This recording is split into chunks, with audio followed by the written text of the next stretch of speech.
Welcome back to another episode of the Girls Stop Playing podcast. I'm your host, Koereyelle, and here at the Girls Stop Playing show, we encourage you to stop playing with your potential and start working for what you want in life and in love. On today's show, we are getting into the mind of a man, which I know is one of y'all favorite things to do, and we got one of my favorite fellas in the building. The one and only, the author, the relationship coach, Mr. Stephan is in the building, y'all. Did I say it right?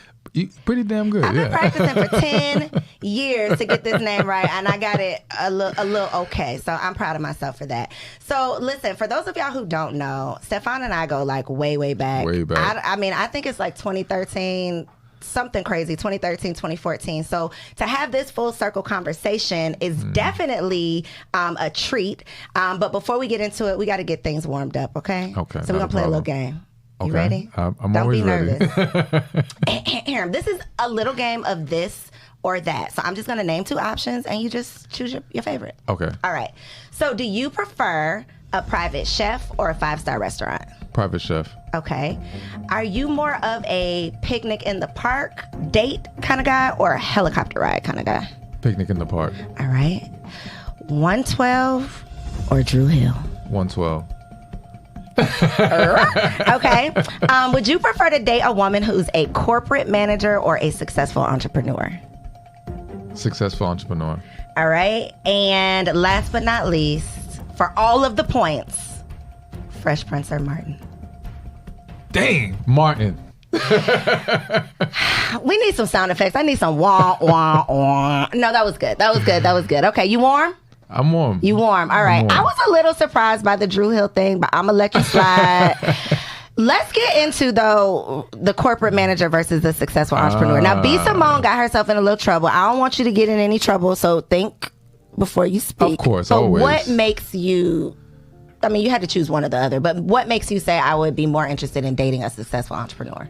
The first thing that popped in my mind was she has more flexibility. And that was it. That's the main thing. I was actually reconsidering for a second because I'm like, all right, but we all know entrepreneurs is like 24/7 and it's hard to shut off. It is. But you have the power if you want to. make it you see happen. what I'm saying? Yeah. Where the corporate manager has to answer to someone. And I don't like that. Yeah. I mean, again, if I have to deal with it, it is what it is, but that would not be my preference. Have you dated? Like, has this been a situation for you? No, not really. So I think that's what B. Simone was trying to say. You know, the people just kind of ran with it. But I think that was her intention. And I have actually heard the opposite from an entrepreneur who had a preference of dating a woman with a typical 9-to-5 or a career for more of like the certainty of it and the benefits of it, you know, the insurance and the things and all of those things that come along with it. So I've heard both sides, but I definitely agree with you with the freedom and flexibility thing. I think it's like I couldn't imagine like the freedom and flexibility back when I was working the 9-to-5. So I think it's like you're on two different, wavelengths. Yeah, and I think, the person who had that other perspective, I don't know their situation, but they may be speaking from a position of they don't have certainty of their own financial position. So they have to be more concerned with the woman. Yep. I have no concern. I'll just saying. We got you. Okay.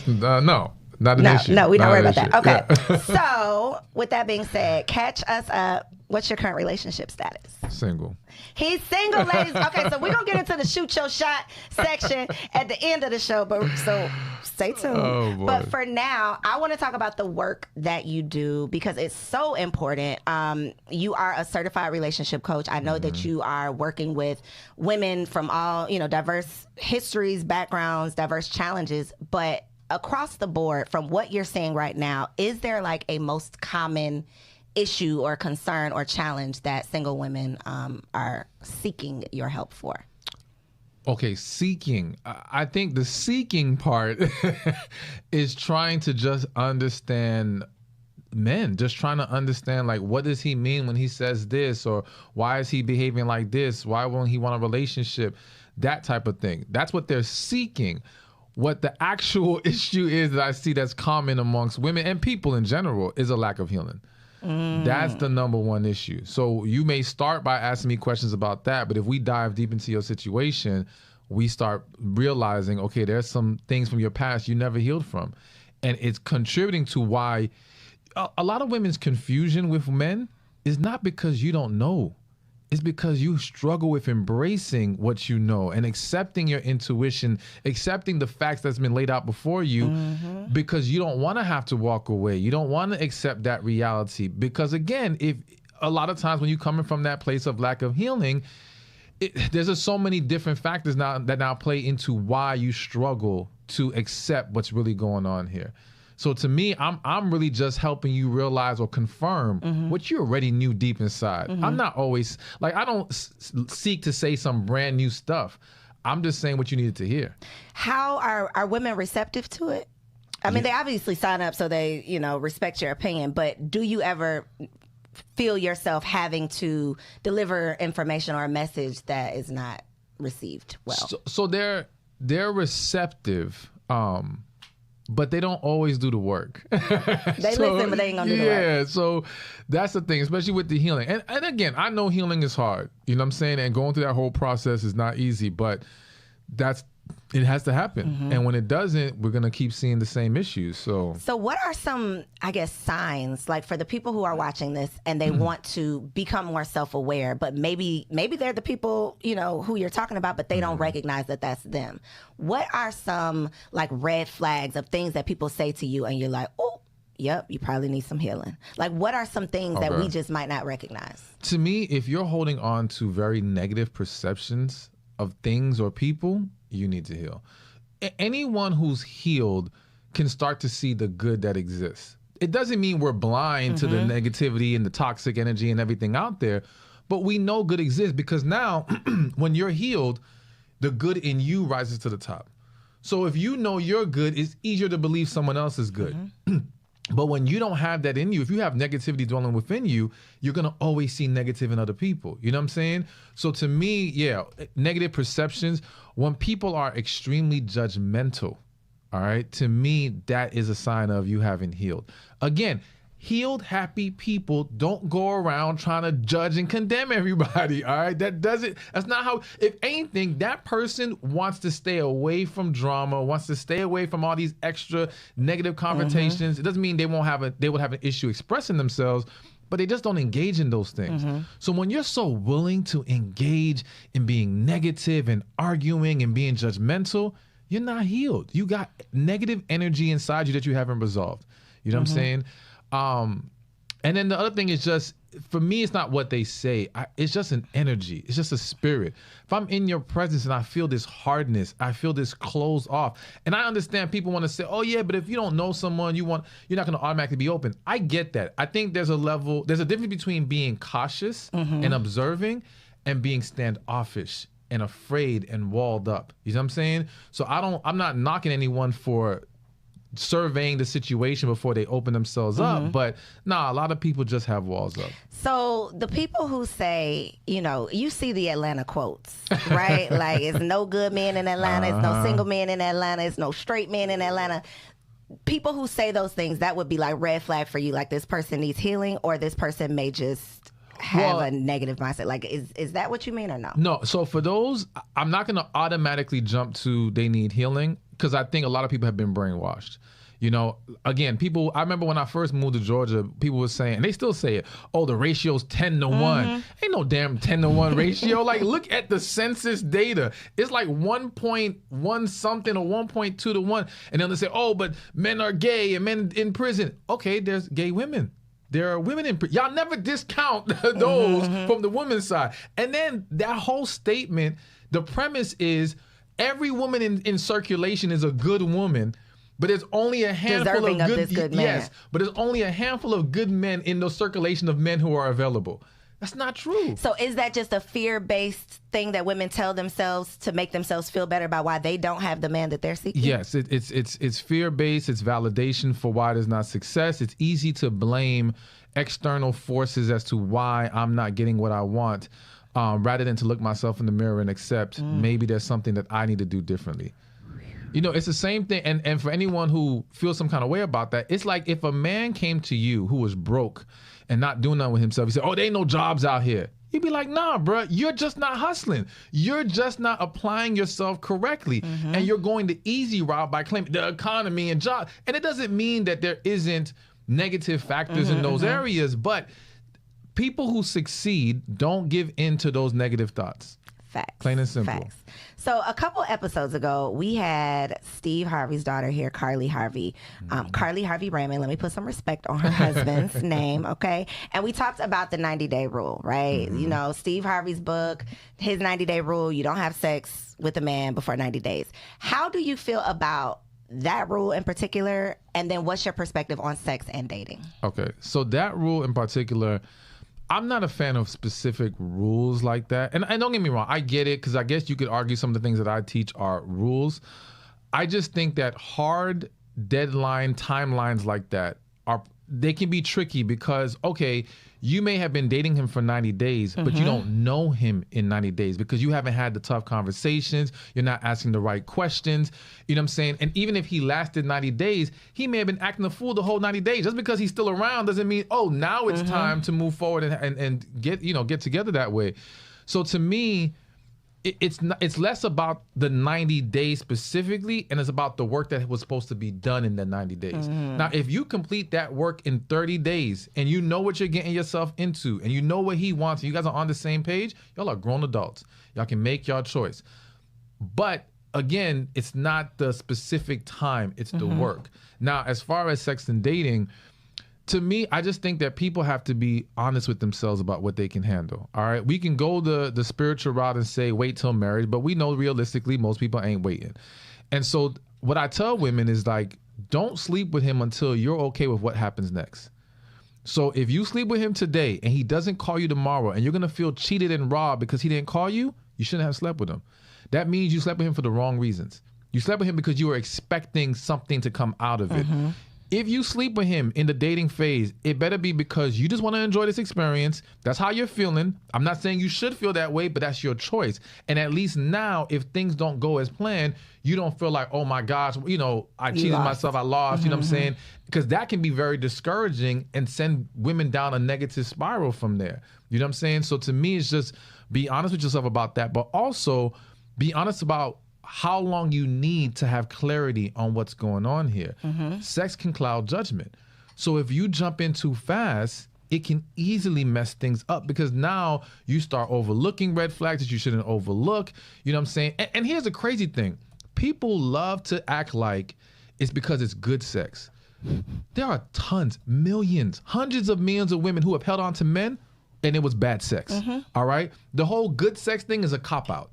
You became attached because emotionally you wanted to hold on to him, or by giving your body, you now become more emotionally attached to this man. And now it's of an investment you've made, and women struggle to walk away from their investments. You know what I'm saying? So you got to be real. What can you handle this without getting caught up?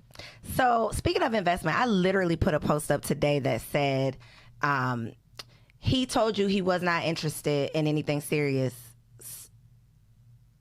So why would you continue wasting your time trying to give him time to change his mind? And I think that's one thing that women, we do because we have this high hope. You know, we've already imagined us like having kids, walking down the aisle, all of the things.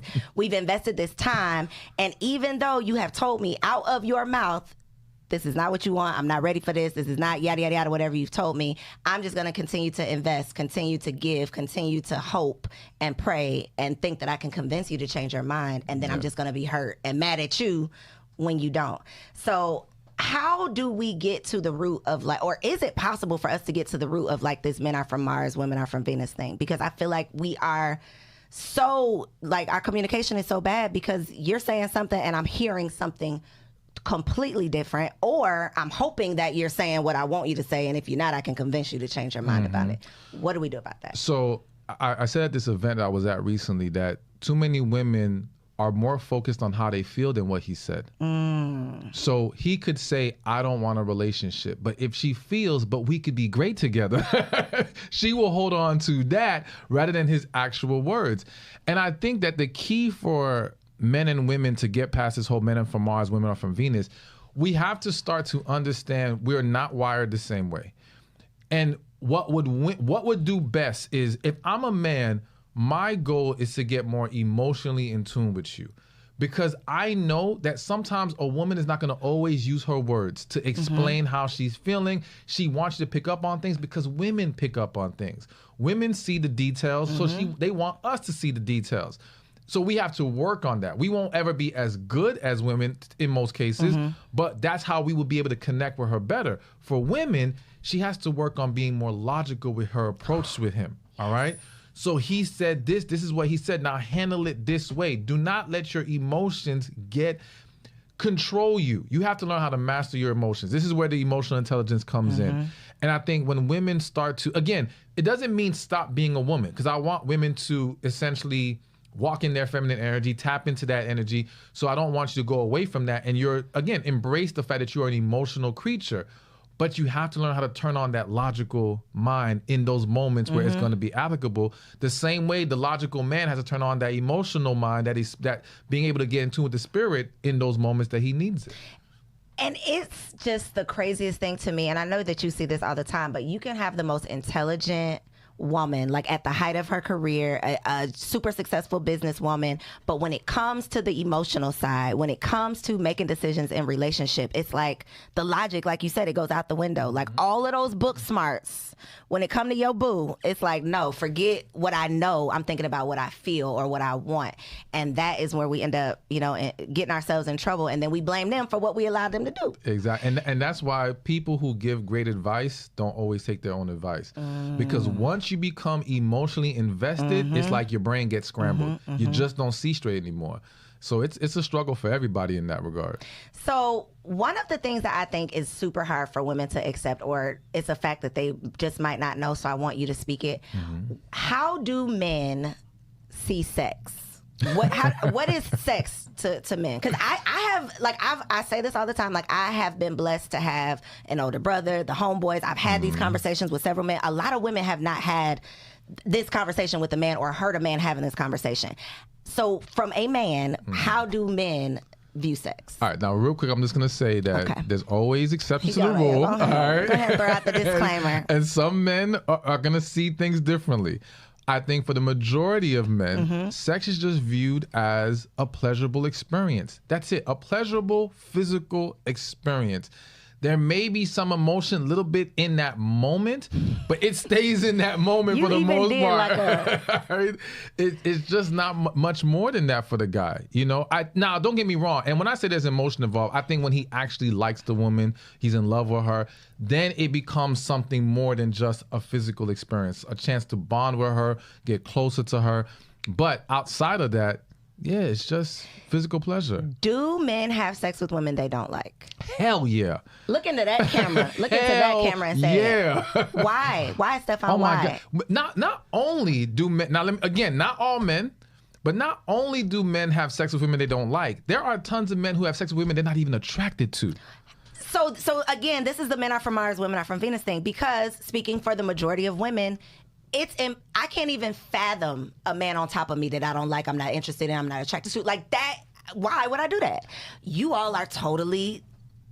Well, so their heads are exploding right now, Stephan. Their heads are exploding. So now, again, I'm one of those guys where I cannot sleep with someone I'm not attracted to. I'm very visual. I need that stimulation. Thank if that's God, you not got there, some standards. Okay. I can't do it. But I know dudes that have none. As long as you got legs and something in between, it's a wrap. Okay. And they will have sex out of the mere convenience of it in that moment. Yes. Because again, it is simply a pleasurable physical experience. They're viewing that woman as a chance to get off. That's it. That's all it is.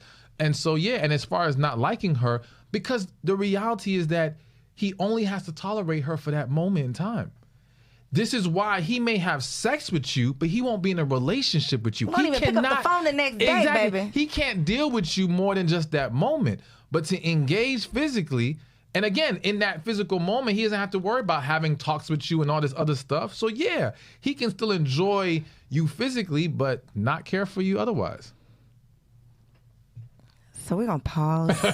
A moment of silence for y'all feelings and your edges.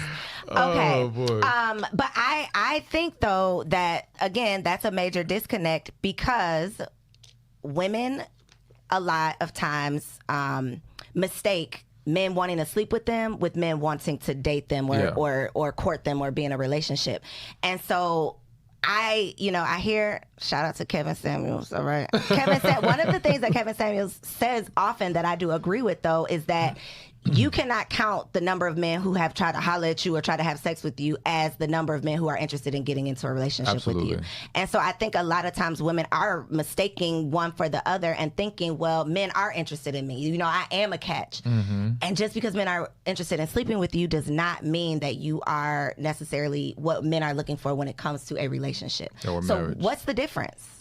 What would make a man say, okay, I'll have sex with you, but that's as far as it'll go? So, okay, there's various levels to it. For some men, it could be levels of physical attraction.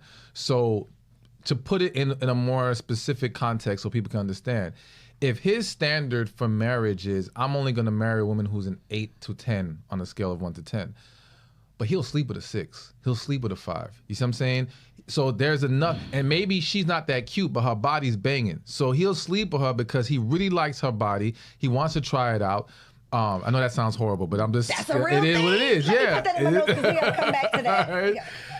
But again, he's not attracted to her enough physically to say, I want to spend my life with her. Because again, it's one thing to have to see you for the night. It's nothing to have to wake up and see you every day next to me. That requires a different level of attraction. Then, of course, there's just the qualities of a wife. Some women, again, may be really cool.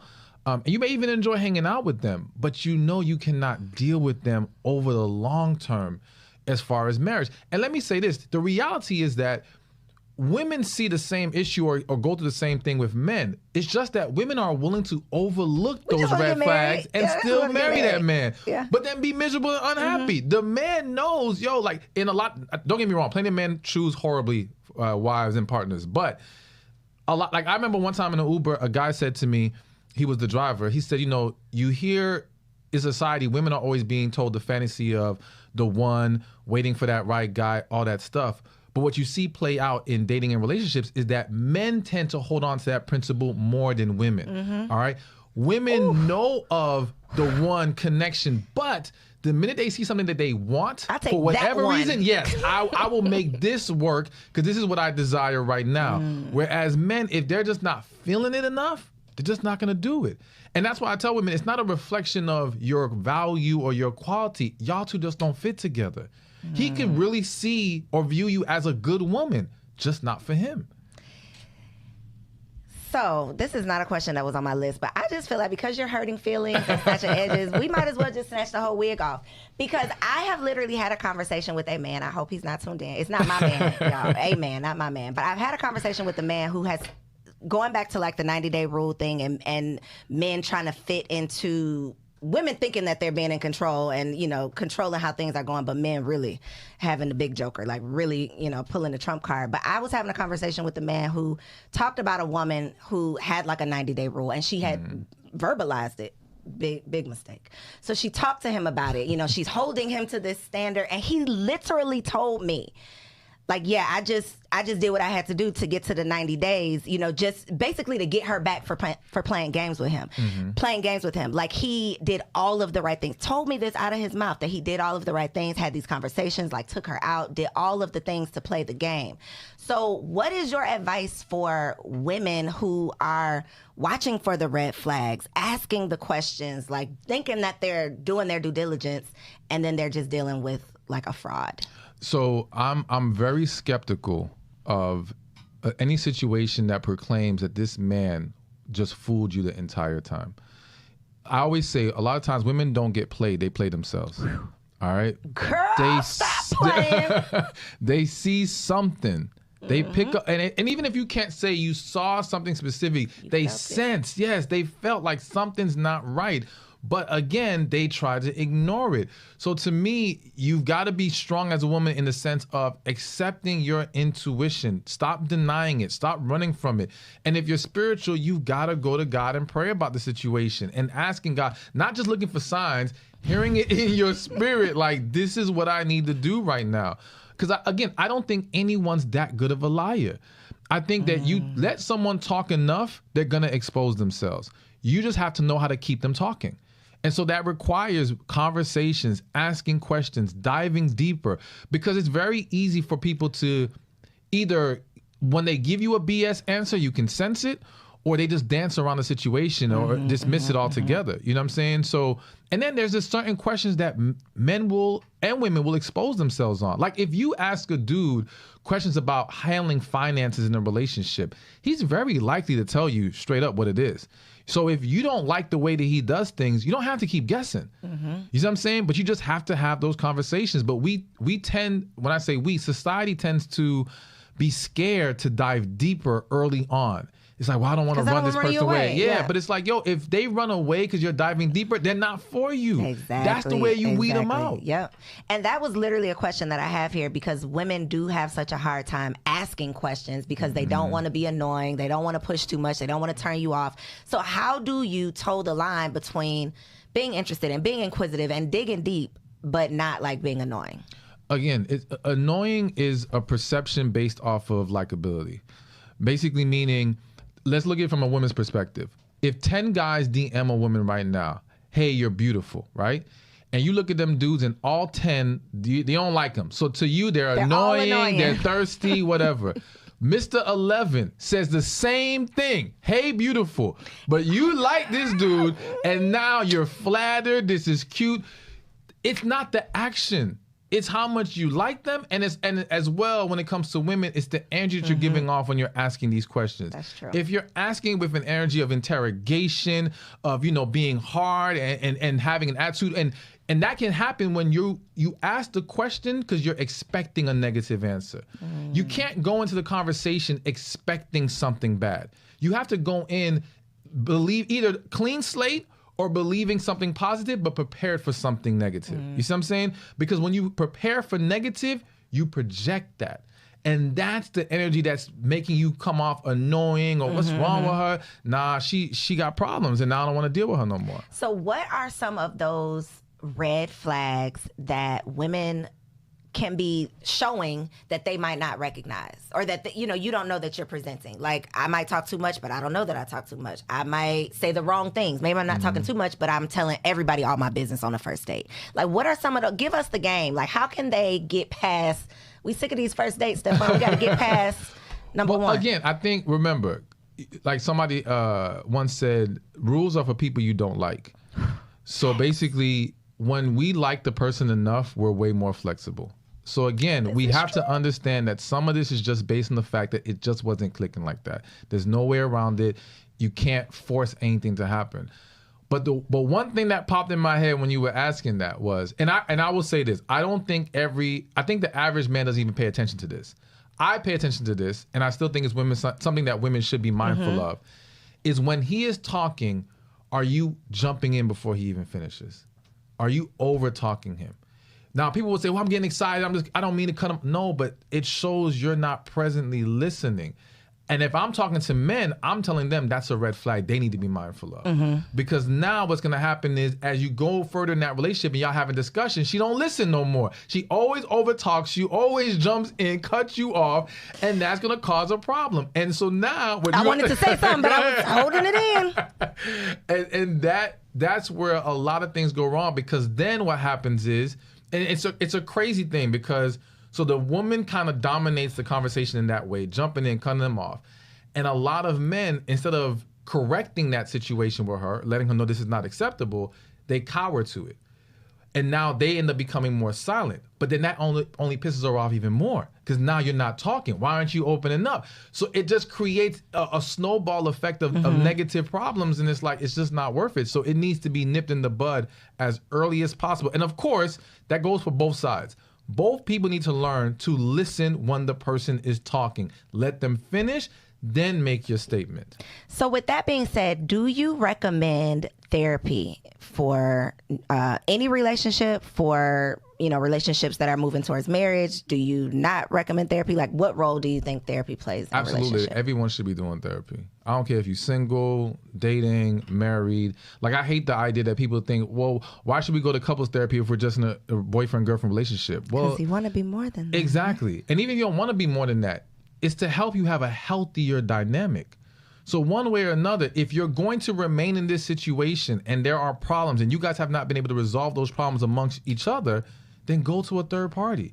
There's no reason why you shouldn't. So I definitely think, and especially before you get married. Especially. Like that to me is a huge mistake when people don't do marriage counseling before they get premarital counseling. So do you think it should be a deal breaker if you bring up the suggestion to go to therapy or counseling or whatever and your partner isn't prepared? If I'm honest, hell yeah, it should be a deal breaker. Please Only be because my thing is, if you are unwilling to seek help to rectify things now, what are we setting ourselves up for later?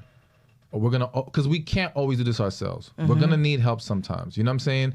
So to me, that's just a really big problem. And I think if someone knows that by not going, I will lose this relationship, and they're still unwilling to go, they That should tell you something, right? Exactly. That's enough right there. So there's this thought around dating someone's potential. And I have my own thoughts about dating potential, and my theory kind of got skewed with like Michelle Obama, because it's like, how can you argue with this? Like, how can you argue? And Michelle, it worked out for her, right? What is your advice for a woman who comes to you and she says, you know, she describes this man and she says she's dating his potential, like she sees what he can become? I don't necessarily think it's a cookie cutter answer, but what's your perspective on it? I say hell no. Okay, it should that's a not cookie be cutter. done. Yeah, it's cookie cutter. And let me use the whole Obama situation. There are people right now who invested in the lotto every week to try to win, and eventually won. That doesn't make it a good investment strategy. All right, just because one or two people have, and not just one or two people, just because a small segment of people, because there's always exceptions to every rule, have success, that doesn't make it the wise choice. So yes, Obama, she got lucky, or she was fortunate, whatever the case may be. But for every one case of success, I got 1,000 more of complete failure and destruction. All right. So to me, it is extremely dangerous, because you have to ask yourself, if this person does not get better from here, will I be happy? There has to be a foundation. It doesn't mean we don't strive to continuously be better, but do they have a strong enough foundation that I can be happy with? Because you're not guaranteed change will come, all right? And unfortunately, the potential you see, they may not see in themselves. So it's like you're trying to drag them to a place that it's not in their heart to go to. It's almost like you'll have these scenarios where, let's say a guy is a plumber, and he's making 60 grand. And the woman gets with him, but she wants a 6-figure man. But she says, you know, he has potential. He could own his own plumbing business. But that joker don't want to own a business, all right? Everybody's not built for that. They're not wired for that. He is happy and content making $60,000, and I'm not saying that in a derogatory way. That's his thing. That's his thing. Exactly. If you now try to make him be more than that, he will start to resent you. Facts. And you will resent him if he's not moving his feet fast enough. So now y'all arguing about stuff because you're trying to make something to happen that never existed here. There was never real potential here. It's what you want to believe. And so potential sometimes is an imaginary perception. Say that one more time. Potential sometimes is an imaginary perception. So what do you think about the idea of like dating, being equally yoked, dating down? There's a concept of like the high value man. Everybody wants the high value man, the 6-figure earner, everybody wants that, but everybody is not necessarily qualified for that. Like you're not a match to that. And so you get frustrated because you're not getting what you want, but what you want is not necessarily in alignment with who you are. My opinion. What is your opinion on dating? I don't want to say dating down, but dating a person that's in alignment with where you are currently versus where you might see yourself. Because maybe you're not where you want to be, but you want to date somebody that's already there. Yeah. So I think let me say, I'm not a fan of dating down in that way. To me, it's all about connection. If there's a connection with someone who other people perceive as lower status than you or whatever, I don't care about what they perceive.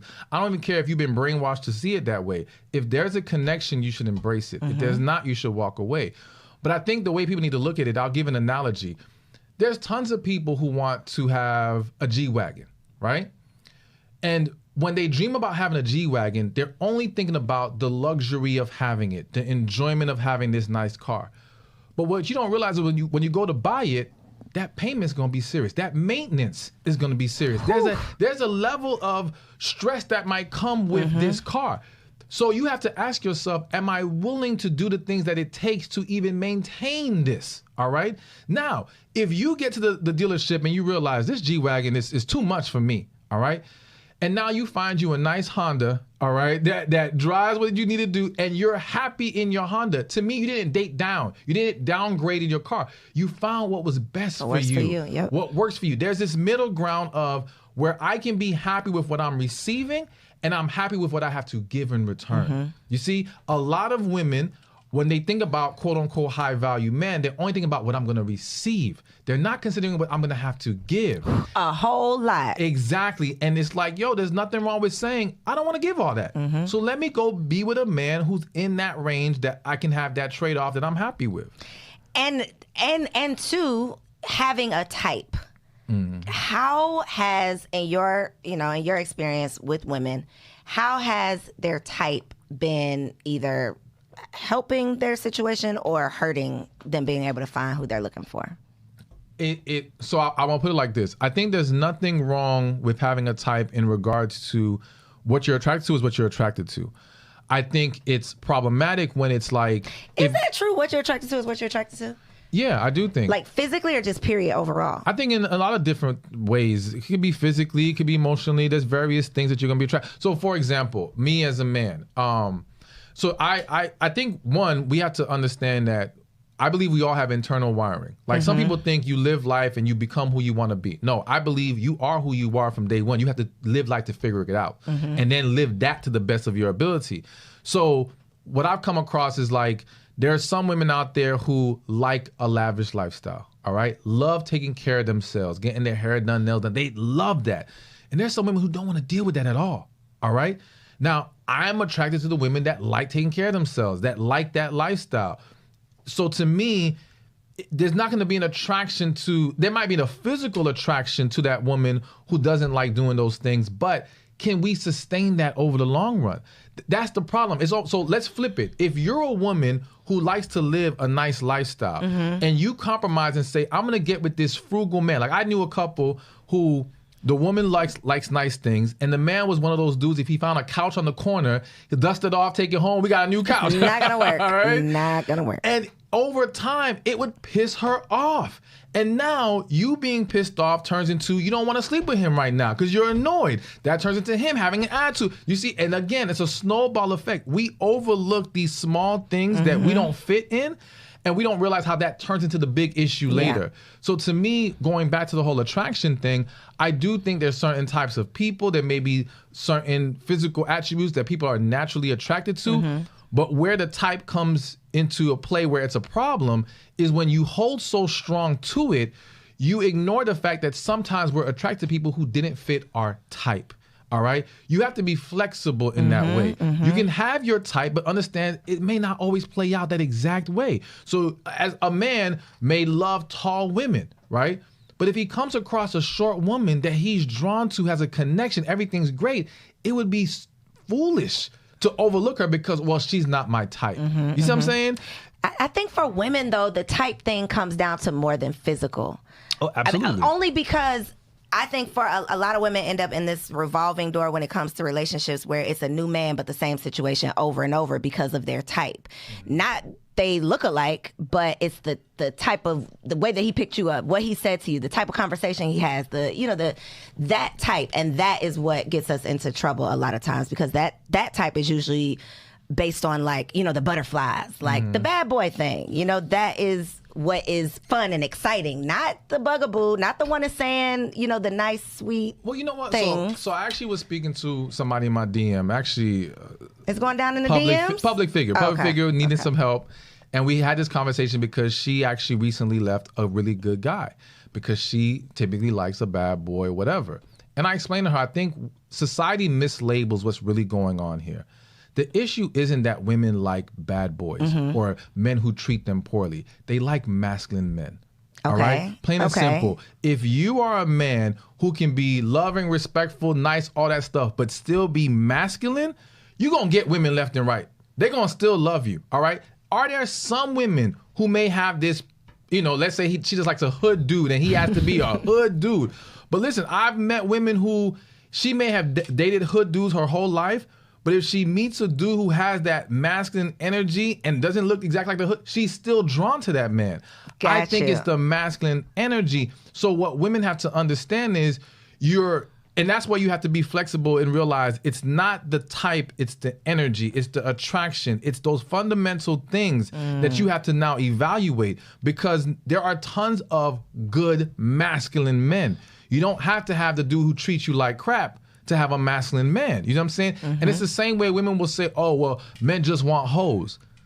Ain't no man waking up saying, I can't wait to marry a hoe. Like, that's not what the man thought. Y'all are smashing them down. Yeah, smashing and marrying is two different things. But the point is he attracted to hoes, or is he attracted to women that present themselves in a way physically that he's drawn to? Is he attracted to women who like to look good? Is he attracted to women who have nice bodies? Because if he's just attracted to hoes, then you can find you an unattractive hoe and he would still want her. But that's not what happens. He's only going after attractive women that look a certain way. So it's not really about her being a hoe. But what happens is, again, the opposite, the side who loses in that situation loves to mislabel the issue. So the man will say, women just want a bad boy rather than accepting, nah, bruh, you're not masculine enough. You have to work on that. Women, he just wants hoes. No, you're not presenting yourself properly. You're not being effective in how you exude your energy. That's the reality of it. I waited. I didn't want to cut you off. I appreciate when I get that. home, my man gonna be like, see how he got you together? Yeah, I'm sorry, babe. I'm gonna work on that. So you just brought up something that reminded me. Y'all, I don't think this was the first time. We went and grabbed lunch years and years ago, Stephan. And Stephan does this thing where if you ever like sit down with a therapist, they start therapeuting you. So he's like, yo, your hard exterior, you all business, you know, you making this face. And he was literally like breaking down to me what men see when they sit down with me, which was a benefit. I ain't really like how he did it, but it was helpful, right? Yeah. For a lot of women, we are buttoned up, business minded, boss energy, and that is not attractive to most men. Exactly. How do we break down that tough exterior, not to the point where we have to be someone that we're not, but how do we navigate, you know, being who we are, but then being who a man appreciates a woman to be? Okay. So first thing, let's clarify. It's not attracted to the men that women actually want and like. Right. Because what I always find is that boss woman, that masculine woman, she's getting dudes who want her. She's just not getting the one she wants to want her. That's the disconnect. So yes, going back to your question, it's about understanding that, one, how we perceive ourselves isn't always how others perceive us. So I always encourage women, like I have a membership group and I tell them, like, listen, ask men how they see you. Don't let your girlfriends tell you, because they're going to validate things. Because if they're negative too, they're not going to call you out for being negative. Or recognize it. Exactly. It's almost like, think about a morbidly obese person. They're not going to call out another morbidly obese person and say you need to lose some weight. Right. What's wrong with you? You know what I'm saying? Because they're gonna validate that whole thing because they're walking in it too. So women have to be mindful of that yes, how you're coming off is going to have a huge role in how people receive you. And the pushback I get is, well, I am feminine. When I'm in a relationship, I'm sweet, I'm submissive, I'm this, I'm that. And I'm like, yeah, but how would he know that? You got to get there. Exactly. You're not exuding that energy that lets him see that you have even that, I hate to use the word potential, but in essence, that's what it is in some cases. Or it's just you are that feminine woman. And so a lot of women think, well, he should take time to figure it out. Ain't nobody got time for that. Especially, again, this is where we're going into the type of man you want. You want some successful, well put together man. He don't have time to be surveying the situation and digging deep into every woman who catches his eye. Do you know how time consuming that is? And one of the analogies I love to use, because I even use this analogy in regards to why people should be using physical attraction as a evaluator for relationships. And I'm like, if you had Walmart hiring for cashier, paying minimum wage, and they only got 5 applicants coming to them, they got time to sit down with every applicant, dig deep, and figure out who they want to hire. If you're Google and you're hiring a position making 6, 7 figures, You got thousands of people submitting their resume. You ain't got time to evaluate and interview everyone. So what do? You start to weed them out. How do companies weed them out? Well, back in the days, it was if your resume don't even look right, forget what's on it. If the paper's wrong, if the color's wrong, if the texture is bad, in the garbage. You could have been an amazing candidate. You won't make it to the next stage. Make the cut. So you got to understand that when you're trying to date in that pool of men, and in general, it would be beneficial to be mindful of what are you exuding that allows you to attract those kind of people and for them to see that you can be the woman that they would want to entertain. So what are some of these feminine things? Because it's hard out here, Stephan. Listen, I'm really loving that social media has this whole like soft woman thing, like this whole soft woman movement. I am loving it because I'm tired of working hard. But most Black women were raised to believe that we had to work hard. Like if we're not working hard, if we're not taking care of ourselves, if we are not independent, if we can't do it all and handle it all and be strong, then we're not doing it right. So now we're 30 plus and the men are like, yo, you too hard. And it's like, this is who I am. So what are some things that we can start to do? You know, maybe wear pink or, you know, wear some softer colors. I think we talked about that. See, I was listening. He was like, yo, you showing up in all this black. I got my man with my black on though, y'all. So we don't know about that rule. But I do remember you saying it. But what else can we do? Exceptions to every rule. Exceptions to every rule. Those things do matter though. Yes, but so the first step is though, stop saying this is who I am. It's not who you are. It's who you have become because you've been conditioned to believing this is what it should be. You've become comfortable in your masculine energy and detached from your femininity. But the reality is that that feminine energy is still in you, which is again why when you're in a relationship or when you're emotionally vulnerable, it comes out. It comes out, yeah. Or even better, some of these same women who are so hard, put them around kids and they're joyful, they're sweet or whatever. Put them around a man, they shut the whole thing down. No more feminine energy. So the reality is that it's not that you're not feminine. Okay. It's that you don't view the child as a threat. Right. All right. You view men as a threat. And because of that, you become defensive around men, but you're not guarded around children. That same energy that you give kids, give that to a man, see what happens. I remember one time I had a client. So I think she came to an event and I had that whole speech about feminine energy, and she came to me afterward and she said, you know, she was dating this guy. Her son, who was like 22 in college, comes home for the weekend, and she said the whole weekend she's serving him, calling, baby, what you need, boom, boom, boom. The child leaves, go back to school. The boyfriend looks at her and say, why you never talk to me like that? You talk to him with all this great, I don't ever get none of that. And that's when she realized, damn, I'm really giving them that hard energy. You have it. You just have issues stopping you from giving it to the man. I think you just saved some souls out there, Stephan, because I hope so. Listen, for a woman who presents with, some masculine energy, it's like learning a second language for someone to tell me to become feminine. It's like, well, how do you do that? But it is a totally different energy when a child is around. It's like, you just melt. Versus a man, and it's like, yo, what's up, bro? Exactly. It's like you have to be on guard. You're defensive. So I hope y'all just caught that gem, because that was a really, really good one. I appreciate that. And I think, too, when you mentioned, the whole take me as I am thing, it's also, I believe that we were raised to think like we are the prize. So you should be happy with what you get. Like, this is who I am, this is what you get, and you should be happy with how I'm coming. But you need to rise to the occasion. You need to rise to my standards. So how do we, I guess, let go of the thought that we are the prize? Like, because we're both winning, hopefully. Exactly. So the thing is, women are not the prize. Men and women are the prize. We are the prize. A good man is a blessing to a woman. A good woman is a blessing to a man. Everybody wants to use the scripture, he who finds a wife. Listen, stop with all that, all right? Number one, it doesn't even mean that a man's supposed to go chasing after women because she's the prize. That ain't what it means. That's not what it means, no. Because to find does not mean to necessarily go search or chase. I could be walking down the street, found $1, I found $1. I wasn't looking for the dollar, but I found it. You see what I'm saying? So I don't have to be looking for this woman, but I've come across a great woman and now I found something good. Okay, you see what I'm saying? So this idea that I have to be pursuing it always is not true.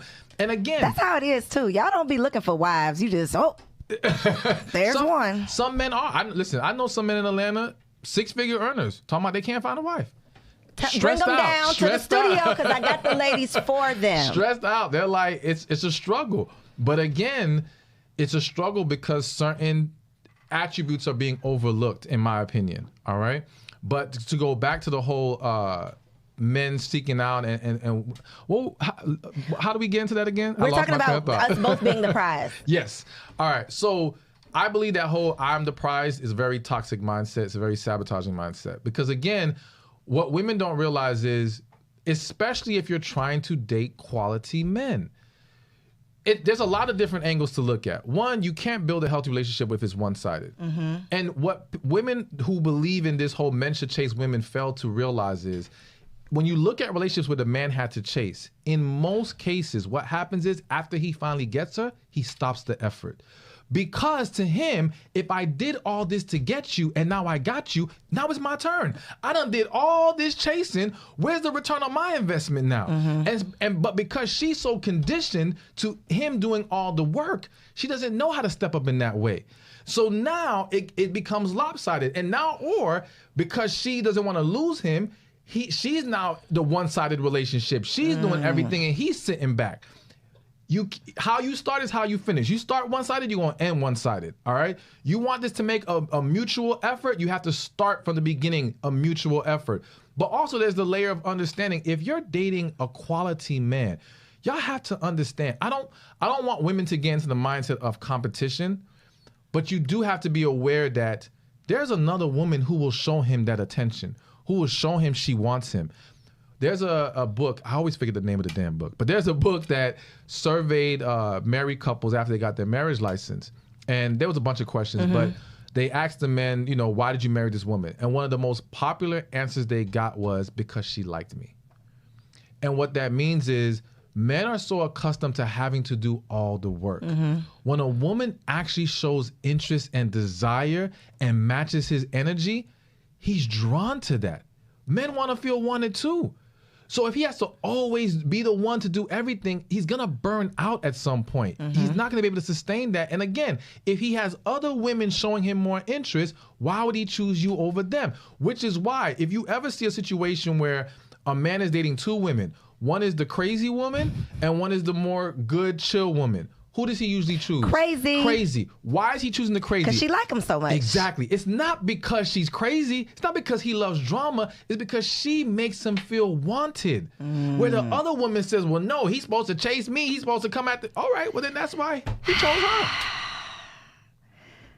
So...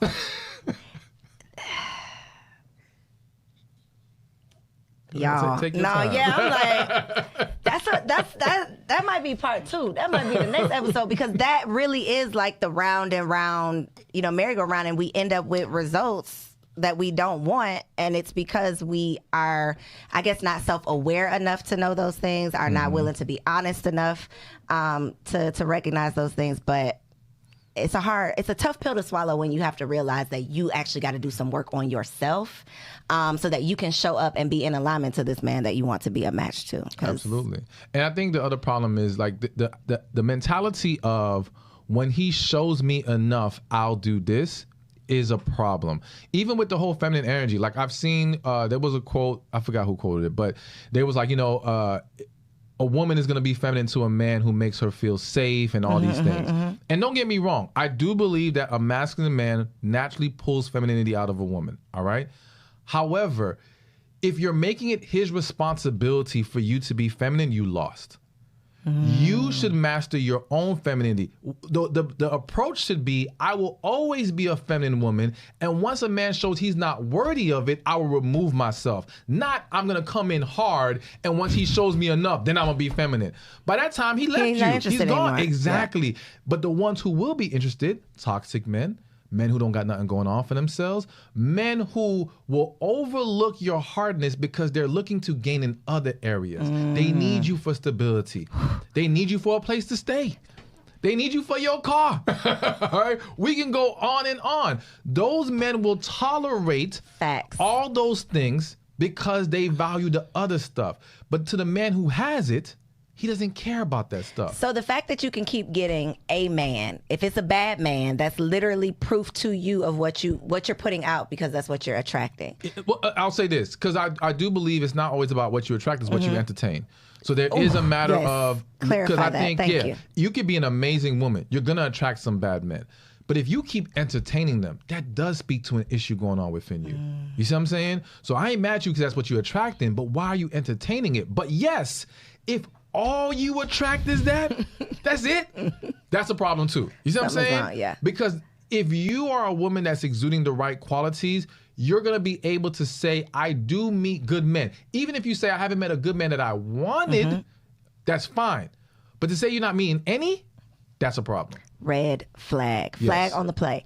So for the ladies out there who are like, I want this to be my last season as a single woman, they just need a couple pieces of advice, like 3 quick tips. 3 quick tips. 3 things that they can do right now.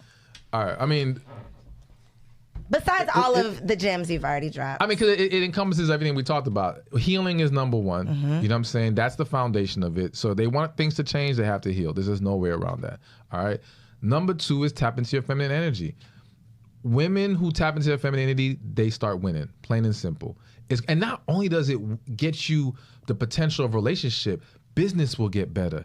Life will get better. Everyone will want to be around you. And for those who don't think the energy is a problem, some of y'all don't like your own mothers, your own sisters. Why? Because they got an attitude. Why? Because they're so hard. So then why do you make excuses for that kind of energy when it comes to dating? If you don't want to deal with them, why would a man want to deal with them? And if she's like that with you, trust and believe she's worse with men. That's the other thing. I have to say this. That's something that women don't understand. Women look around and say, there's all these wonderful women. Y'all don't know what's going on behind closed doors. Some of these women are savage. All right? The things that they're doing to these men, y'all would be shocked, okay? Y'all have no understanding, because what y'all have to realize is, and I'm not saying like you, but a lot of women in general, a lot of women do not reveal all the details to their friends because they view women as, she will turn on me and she'll throw it back in my face. And who else makes that complaint? Men. Men are afraid to open up because women tend to throw things back in your face. But when a man makes that argument, is that a woman he's thing? being ridiculous. It is more of a woman thing than a man thing, simply because the action of throwing things back in your face is someone who allows their emotions to get the best of them.